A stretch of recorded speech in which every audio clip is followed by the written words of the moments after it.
Stop. Stop whatever you are doing right now. Because I need you to hear this. Blake Lively just tried to pull off the most audacious, most transparent, most breathtakingly confident PR move in recent Hollywood history.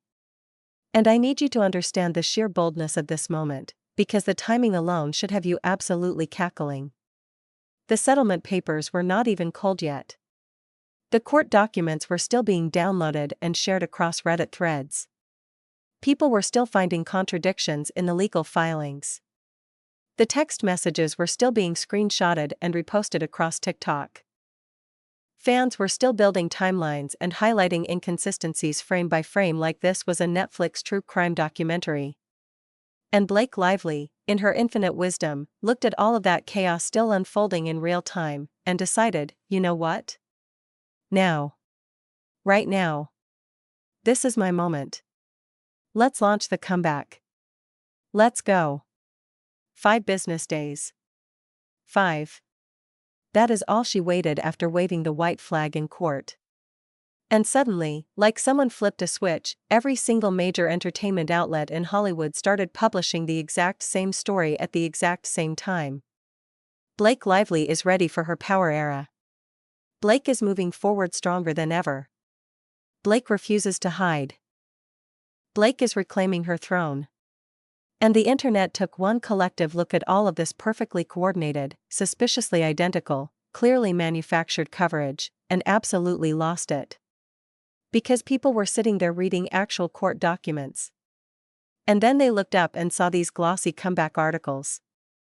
And the disconnect was so enormous, so insulting to their intelligence, that the backlash hit even harder than the original controversy did. Welcome back to the Marquee Report. I am your host. And today we are breaking down the most spectacular PR cell phone in recent celebrity history. Because Blake Lively did not just try to launch a comeback.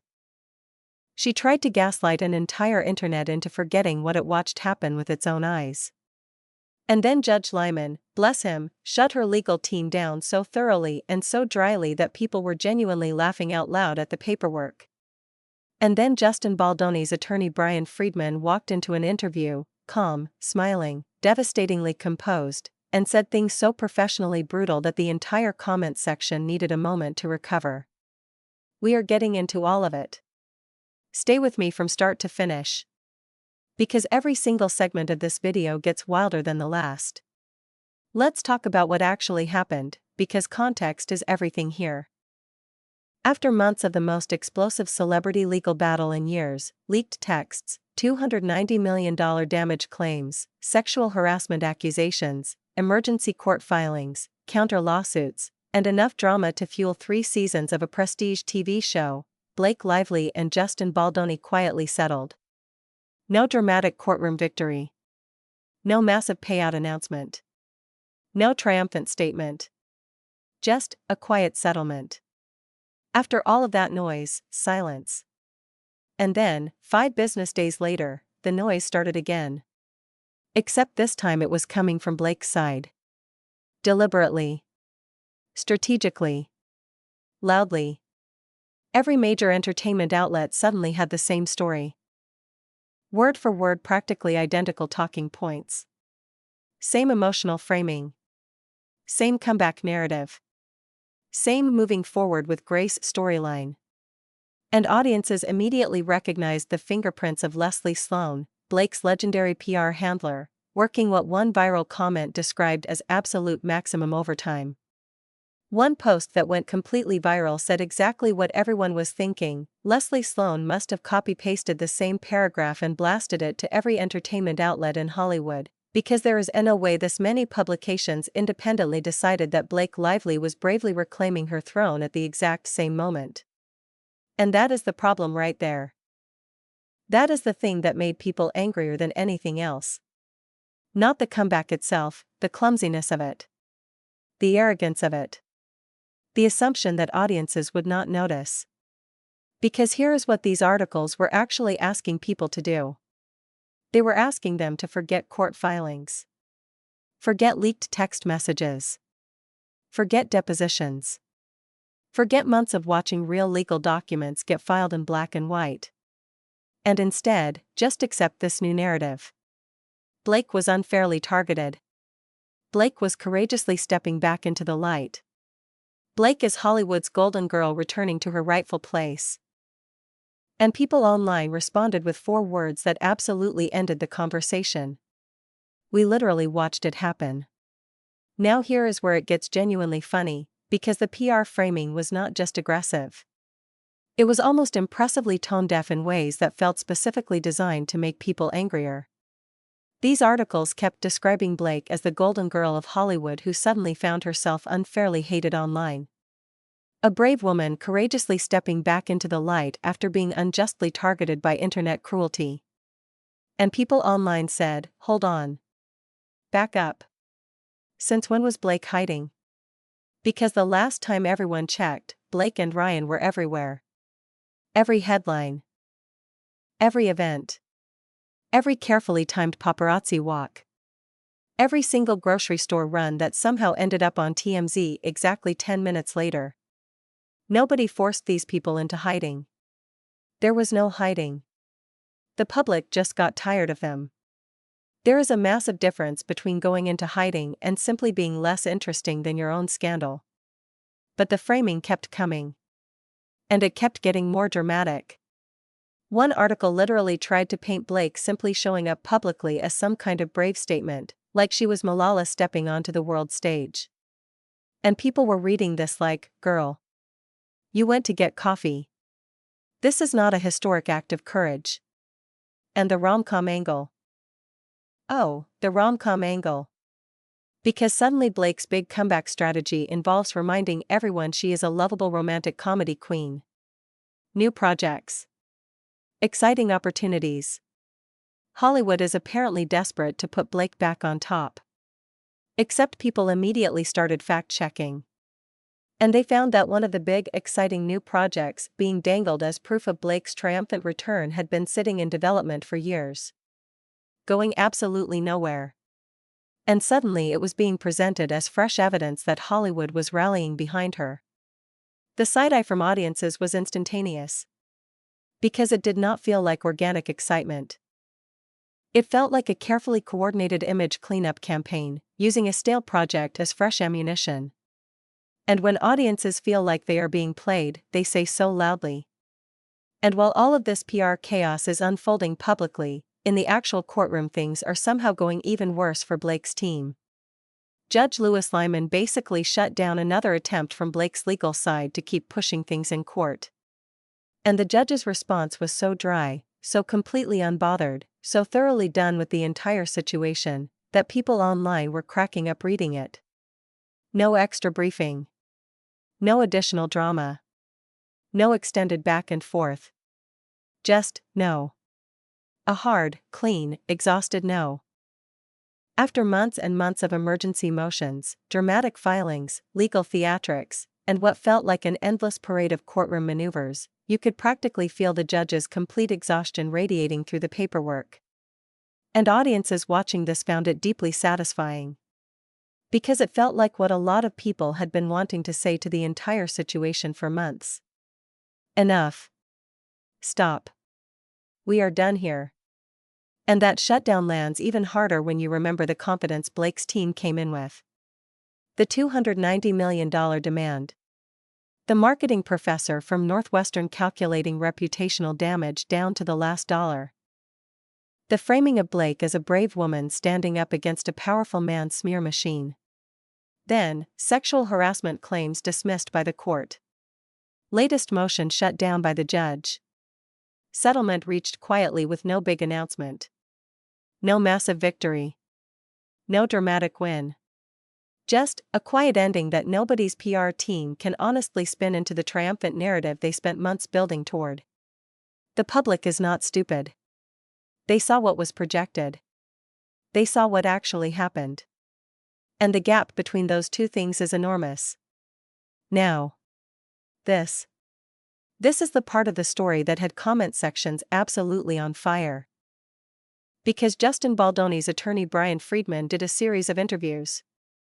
And the shade he delivered was so calm, so controlled, so professionally devastating, that people had to watch the clips multiple times just to fully absorb all of it. This man did not scream. He did not wave documents around. He did not make emotional appeals to the camera. He just sat there, smiled slightly, and dismantled the entire opposing narrative piece by piece with the energy of someone who already knows they won and is simply explaining it to the class. He pointed out what people who actually read the messages discovered. Justin Baldoni never came across as hateful toward Blake in those texts. Not even once. People had been waiting for the smoking gun. The message where Justin is viciously plotting against her. The texts proving he orchestrated some massive smear campaign. According to Freedman, it was never there. What actually showed up in those messages was Justin Baldoni trying to keep the peace while everything around him slowly turned into a Hollywood nuclear disaster. Trying to manage chaos he did not create.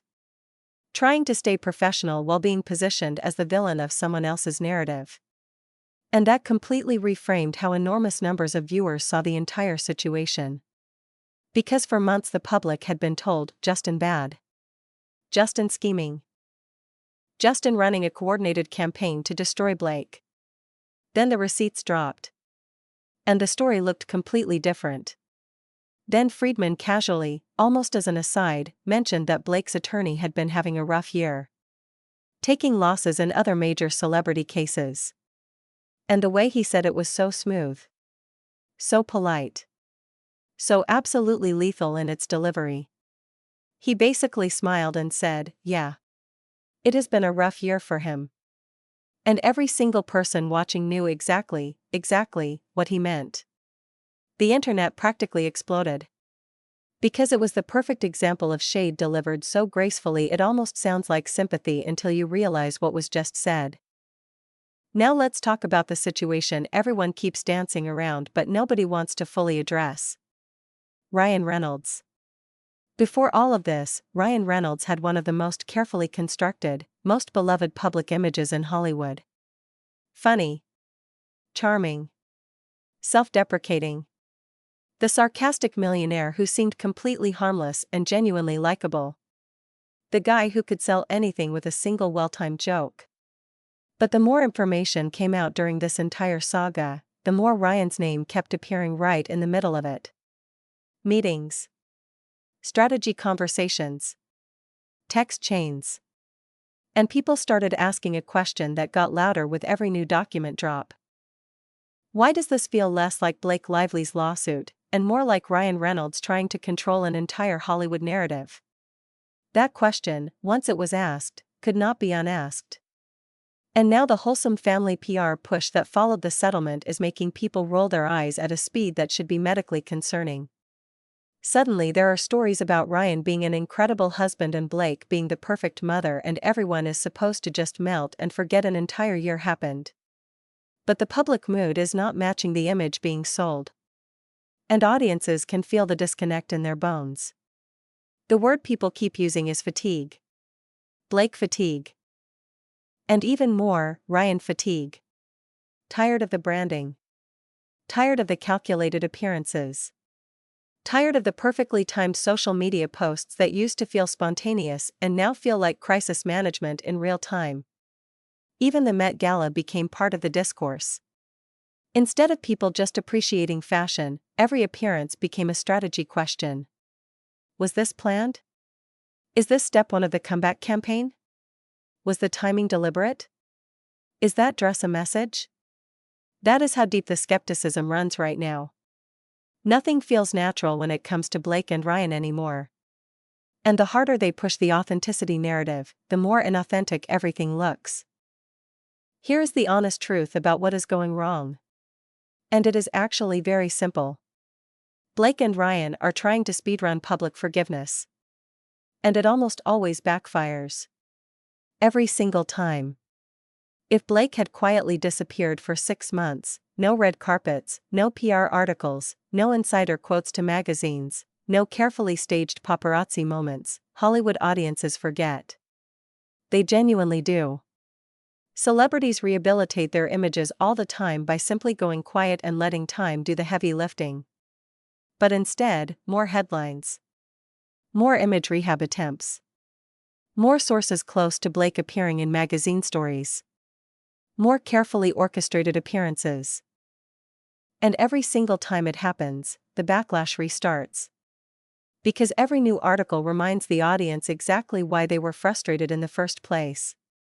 Every comeback attempt reopens the wound instead of letting it close naturally. And the deeper problem, the one that no amount of PR coverage can fix, is accountability. From the public's perspective, Blake and Ryan never really acknowledged anything. Never sat with it. Never reflected publicly. Every headline just repositioned them as victims of internet cruelty. Misunderstood celebrities targeted unfairly. And audiences are pushing back on that framing hard. Because there is a significant difference between being randomly hated online and experiencing public backlash after months of watching legal documents, text messages, and court filings emerge in real time. One is cruelty. The other is a reaction. And pretending those two things are the same thing is exactly what keeps making people angrier. What audiences actually want right now is not another glossy magazine profile about strength and resilience. Not another perfectly timed couple appearance. Not another insider quote about Blake quietly reclaiming her power. They want authenticity. They want accountability. They want silence, just for a little while. Stop trying to manage us. Stop trying to sell us a version of this story we did not see. Let us process what happened. And then, maybe, we come back on our own terms. Until that happens? Every comeback attempt hits the same wall. Over and over. And the wall gets higher every time. The settlement is done. The judge said no. Brian Freedman smiled through the most politely devastating interview in Hollywood legal history. Ryan Reynolds' Internet King image is cracking in real time. And Blake Lively is pushing a comeback that the audience has not asked for and is not ready to receive. The internet's message right now could not be clearer. Stop trying to sell us the comeback before we are ready to buy it. Whether Blake eventually rebuilds her public image, whether Ryan recovers his, whether any of this looks different 6 months from now, we will be here to cover every single chapter as it unfolds. Drop your thoughts in the comments right now. Is Blake's comeback already dead? Can Ryan Reynolds recover from this? Or is the public being too harsh on both of them? I genuinely want to know what you think. Hit subscribe. Hit the bell. And I will see you in the next one at the Marquee Report.